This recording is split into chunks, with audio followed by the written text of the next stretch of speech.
Assalamualaikum warahmatullahi wabarakatuh. Waalaikumsalam warahmatullahi wabarakatuh. Pemirsa, hari ini Allah takdirkan Ustadz Alfian Tanjung berjumpa dengan seorang tokoh yang sangat dikenal luas secara nasional, Profesor namanya Pak? Daniel Muhammad Rosid. Daniel Muhammad Rosid. Karena biasa-biasa panggil Prof Daniel, jadi mudah-mudahan pemirsa maklum, kurang-kurang salah nyebut, yang penting tidak mengurangi cintanya.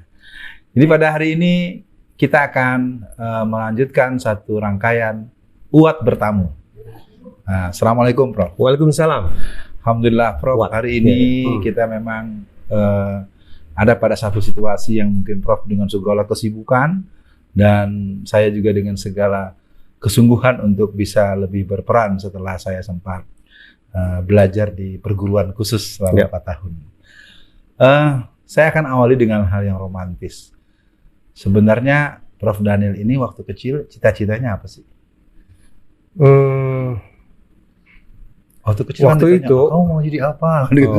Jadi apa? Iya. Pertama kali itu ayah saya sempat ngomong kalau awakmu jadi tentara atau jadi dokter.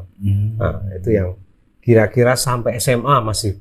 Tapi setelah saya kenal Pak Habibie, pulang dari Jerman, saya putar haluan, saya ingin mendalami dunia teknik. Iya. Tahun 70-an ya, tahun 70-an itu.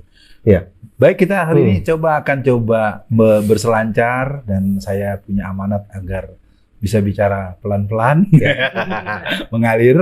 Maka buat Prof juga agak sabar karena mungkin saya basicnya filsafat pendidikan, jadi biasa berpikir cepat, berpikir mendalam, berpikir nembak yang kadang-kadang kalau nggak kuat struktur spiritual dan ini mungkin itu yang kadang-kadang ya, secara agama perlu banyak dikontrol kan, kaulan sakila, kaulan baligha, kaulan ma'rufa, itu mungkin yang secara transenden harus terus saya beri pupuk agar saya bisa seperti orang-orang tua kita yang pernah punya peran-peran dulu, mereka tetap menyampaikan kebenaran tapi mereka tetap berada dalam track yang benar. Itu mungkin bagian yang saya sadari penuh.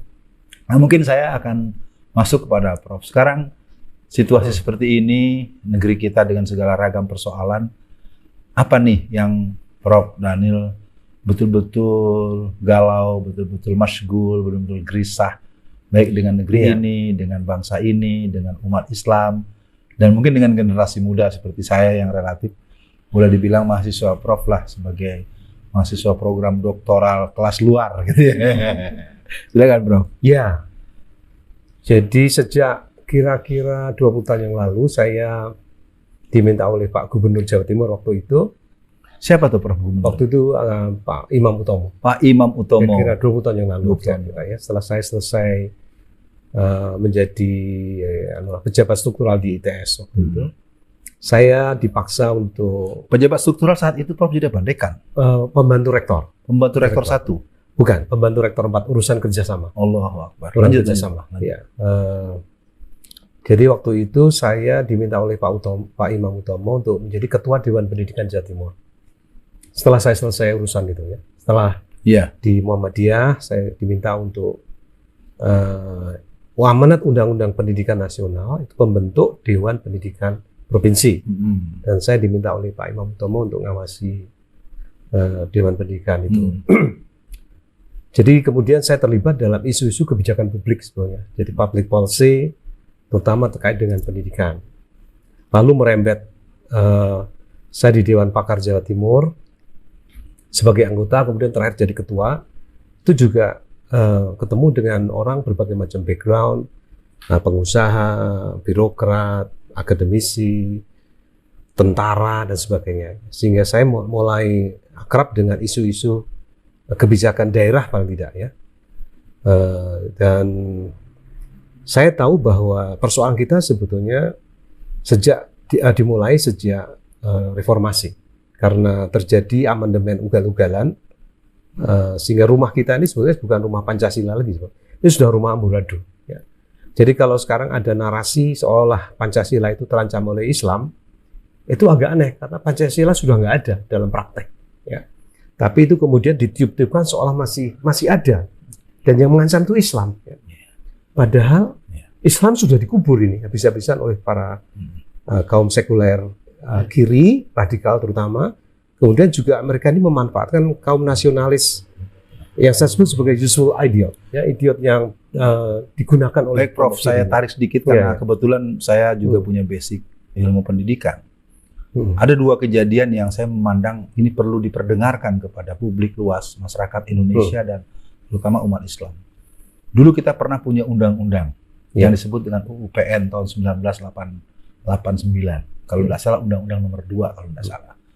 Itu draftnya total, dia merupakan sebuah draft sistem manajemen, filsafat, dan pengelolaan pendidikan dengan latar dari agama tertentu yang bukan menjadi agama mainstream, agama mayoritas. Dan itu konsep sangat direaksi kuat. Nah, ternyata pada pembuatan Undang-Undang Sisdiknas nomor 20 tahun 2003 itu terulang. Ya kan? Ternyata ada pasal 13 ayat A yang mengatakan bahwa setiap siswa berhak untuk mendapatkan pelajaran agama dari guru yang seagama. Dan itu ada beberapa partai yang walk out. Itu ada PDS, Partai Damai Sejahtera dari kelompok Nasrani atau Kristen, dan ada PDI Perjuangan. Itu semua khalayak masyarakat luas tahu. Nah, sebagai orang yang punya dasar di peran-peran kebijakan pendidikan satu sisi, dan juga seorang tokoh Muslim yang pernah mendapatkan banyak didikan dari orang tua, sebenarnya 2 kali dia dirumuskan RUU pendidikan itu cenderung membuat kita kehilangan orientasi untuk membentuk manusia SDM dengan karakter macam apa, ya. Padahal kita punya dasar dan tujuan yang berhubungan dengan undang-undang pendidikan, pasal yang mengatakan bahwa atau tujuan pendidikan adalah membentuk manusia Indonesia yang beriman dan bertakwa. Nah, kira-kira ditarik Undang-Undang 89 2003, segitu seriusnya orang-orang yang bukan Muslim. Kalau saya ingin mengatakan musuh-musuh Islam itu ingin membuat kita tidak punya nilai yang fitrah. Kan pendidikan dalam Islam itu fitrah, ya. Memanusiakan manusia agar menjadi manusia yang menyembah Allah. Kelihatannya sekarang undang-undang itu ya memang disahkan dengan rumusan yang ada, tapi tidak berjalan dan boleh dibilang diabaikan yang tadi saya sebutkan. Bagaimana Prof menyampaikan pada masyarakat umum bahwa kita punya negara memang pendidikannya tidak diurus sesuai dengan kebutuhan masyarakat mayoritas. Begitu Prof. Ya, memang sejak Orde Baru, saya kira sejak Orde Baru kan terobsesi dengan pertumbuhan ekonomi. Jadi sekolah itu dirumuskan sebagai instrumen teknokratik untuk menyediakan guru murah saja sebetulnya. Nah, mungkin kurikulum pendidikan waktu itu tidak diutak-atik ya, tetapi arus besar pembangunan itu sangat terobsesi dengan pertumbuhan ekonomi. Dan itu memerlukan masyarakat yang sekuler. Nah, jadi saya melihat memang bahkan sejak Orde Baru persekolahan itu adalah instrumen sekularisasi besar-besaran. Nah, kemudian Undang-Undang Pendidikan Nasional itu semakin menjelaskan kenapa kita mengarah ke arah negara sekuler. Ya, kemudian apalagi pada Undang-Undang nomor 3 tahun 2003 itu tahun 2003 tentang sistem Undang nomor 20 2003 ya. Sisdiknas ya. Jadi memang rancangan dasar persekolahan kita, pendidikan disederhanakan menjadi persekolahan itu yang dikorbankan 2. Pertama keluarga, yang kedua itu masjid. Astaga. Jadi ini secara sistematik anak-anak sekarang itu boleh bisa hidup tanpa masjid, tapi tidak bisa hidup tanpa sekolah. Jadi ini memang 2 korban besar ya. Dari perspektif umat Islam, pertama keluarga. Keluarga dianggap tidak kompeten mendidik anak-anaknya sendiri. Padahal tugas utama keluarga sebagai sunnah itu kan tugas-tugas tarbiyah. Tapi ini dianggap keluarga tidak punya kompetensi, ya, sehingga keluarga dilemahkan, masjid dijadikan properti, ya, bukan institusi yang mencerdaskan masyarakat. Berarti ini perlu pembahasan yang panjang. Saya coba melompat sedikit ke undang-undang yang berhubungan dengan pesantren. Itu banyak menimbulkan kegalauan karena kebetulan saya basic saya aktivis pergerakan, saya didikan PII, saya juga Angkatan Muda Muhammadiyah. Saya melihat undang-undang pesantren itu tidak terdengar RDPU-nya, nggak ketahuan prosesnya, tahu-tahu dul sudah muncul dan ada banyak reaksi yang sangat begitu membuat galau pihak pesantren. Ya. Kalau menurut pemahaman atau mungkin pandangan Prof sendiri, undang-undang pesantren ini harus dilihat dengan cara apa ini? Iya, jadi pesantren itu mau disekolahkan, gampangnya gitu. Dijadikan bagian dari teknokrasi untuk menyediakan buruh murah, termasuk santri-santri. Dulu pesantren itu adalah pusat-pusat Muslim yang sebetulnya tidak terlalu peduli dengan industrialisasi, ya. Jadi mereka dididik untuk menjadi manusia yang relatif merdeka, ya, tidak terlalu diorientasikan pada bekerja di pabrik-pabrik dan jadi buruh lah. Istilah saya pesantren itu tadinya tidak menghasilkan pemimpin-pemimpin, tapi mau disekolahkan untuk melahirkan jongos-jongos. Jadi saya kira ini yang terjadi. Ya. Dan pemerintah terlalu intervensi pada institusi pesantren yang sebetulnya relatif independen selama ini, tapi mau disekolahkan. Ya, saya pikir ini buat pemirsa kita lagi-lagi ada 2 poin berikut yang perlu pembahasan tersendiri. Mudah-mudahan Allah takdirkan kita jumpa. Saya akan masuk ke keahlian atau bidang keilmuan Bapak ini mungkin menjadi menarik karena kita akan tarik dari garis yang paling basic ketika saya dengar Bapak dulu S1-nya teknik perkapalan ya Pak. Ya. Nah, kita ingin dengar dulu kenapa akhirnya Bapak yang tadinya akan menjadi dokter atau jadi tentara kok jadi ngurusin kapal. Tadi kesebut-sebut nama Pak Habibie ya, tapi enggak apa-apa Bapak bisa mulai. Jadi saya kira kita untuk negara kepulauan seluas Eropa ini, jadi kalau bentang alam Indonesia ini kita taruh di Eropa, ini kira-kira Aceh itu ada di Aberdeen, kemudian Merauke itu ada di Istanbul lah kira-kira. Gede sekali ini. Negeri ini luar biasa. Kebanyakan air, ya. Dan kemaritiman itu merupakan instrumen yang penting untuk memeratakan pembangunan. Jadi kalau Jawa sebagai pusat produksi, tempat-tempat lain itu pusat-pusat konsumsi katakan gitu ya, itu diperlukan kapal sebagai penghubung, ya, dan harus dalam jumlah yang cukup, dalam jenis yang cukup, berbagai macam ukuran, ya. Nah ini kalau terjadi lalu lintas barang-barang dan jasa serta orang yang lancar, itu semua akan hidup. Jadi kalau orang sekarang mengatakan ibu kota harus dipindah ke Kalimantan, tetapi maritimnya nggak diurus, itu masih omong kosong, ya. Jadi setahu saya kemaritiman itu justru 5 tahun terakhir ini nggak terurus, nggak terurus. Ya. Jadi walaupun Pak Jokowi tempo hari bilang soal Indonesia poros maritim dunia, tapi ini masih banyak di slogan. Ya? Saya ingin coba mendapatkan masukan dari Prof tentang kemaritiman ini sejak kita mengakhiri proses penanganan negara oleh Pak Harto 1998 ke sini. Apa kesalahan, kekeliruan, kefatalan dalam mengelola potensi kemaritiman kita? Iya, jadi pada waktu Pak Harto selama Orde Baru itu kita terjebak dalam pemikiran komoditi, ya. Jadi kita mengelola hanya komoditi seperti produk-produk agrobisnis ya, seperti sawit, kemudian kopi, coklat, lalu ikan, kayu, lalu juga tambang. Tapi kita lupa mengelola ruang.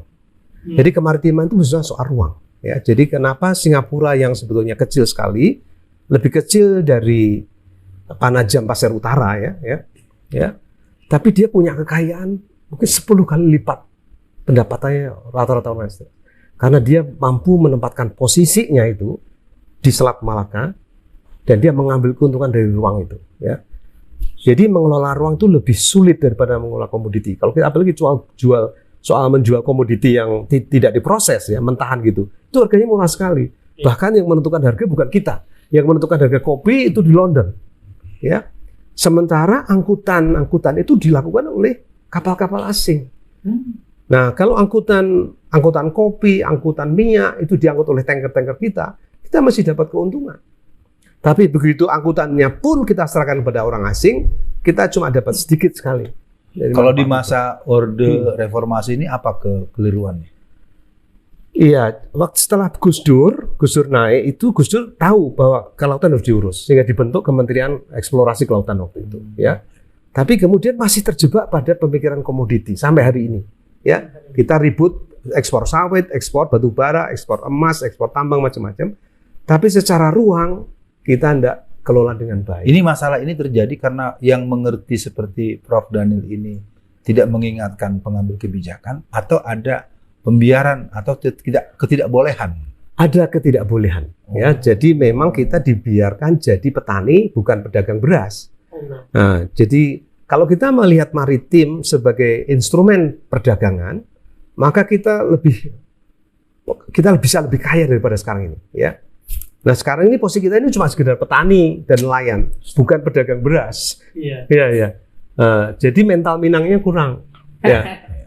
Jadi saya kira memang Padang, Pak. mental Padang, Pandai dagang. pandai dagang, ya. Itu justru yang hilang.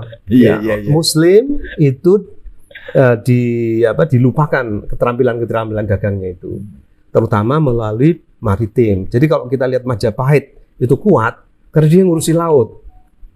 Begitu infrastruktur maritim Majapahit diwarisi Demak, itu yang dihancurkan pertama kali oleh Belanda itu infrastruktur maritim Demak, ya, dan itu dikuasai oleh Belanda, dan Belanda menguasai perdagangan antar pulau senusantara itu, dan dia menjadi kaya raya sampai hari dari perdagangan hasil-hasil Nusantara ini. Baik, pemirsa, kita dapat banyak wawasan dan tentu kita bisa panjang lebar di penghujung beberapa tahap menjelang kita mengakhiri. Kita akan coba merunut teknik perkapalan itu ketika awal pertama di S1, Prof itu membayangkan belajar apa dan mau jadi apa, Prof? Ya, waktu itu saya ingin punya galangan kapal sendiri ya. Galangan gitu, kapal. Jadi mulai gambar-gambar lah. Jadi memang yang dipelajari di teknik perkapalan ITS itu memang kapal-kapal besar. Sebetulnya perlu diajarkan juga kapal-kapal kecil. Kapal-kapal kecil seperti kapal-kapal nelayan, kapal-kapal untuk... Tapi ada mata kuliah tentang itu? Sedikit. Jadi kami memang lagi-lagi ini kurikulum pendidikan teknik perkapalan pun termasuk teknik pada umumnya itu untuk menyiapkan para insinyur yang nanti bekerja bagi kepentingan pemodal. Jadi sedikit sekali didorong untuk menjadi pengusaha, sedikit sekali. Baru kira-kira 5 tahun terakhir ini kita ngomong soal technopreneur. Ya, jadi misalkan ITS itu mau mencetak technopreneur, tidak sekedar secara sederhana teknopreneur itu apa? Teknopreneur itu pengusaha di bidang teknik, ya, seperti membuat produk-produk teknik, apakah itu kapal, apakah itu produk-produk teknik lain lah, ya. Jadi itu disebut teknopreneur. Ya. Saya ingin mengajak Prof masuk ke wilayah sejarah yang pernah berhubungan dengan laut, dengan perkapalan. Dulu ada bencana tenggelamnya kapal Tampomas. Dan beberapa kecelakaan-kecelakaan besar. Dan belakangan juga sering terjadi kapal-kapal yang tahu-tahu tenggelam dan mati semua, hilang semua, nggak bisa dicari semua. Sepertinya nggak ada yang tanggung jawab sampai kecelakaan itu berulang, dan apakah karena maintenance-nya atau karena kualitas ini, atau ada apa, Prof?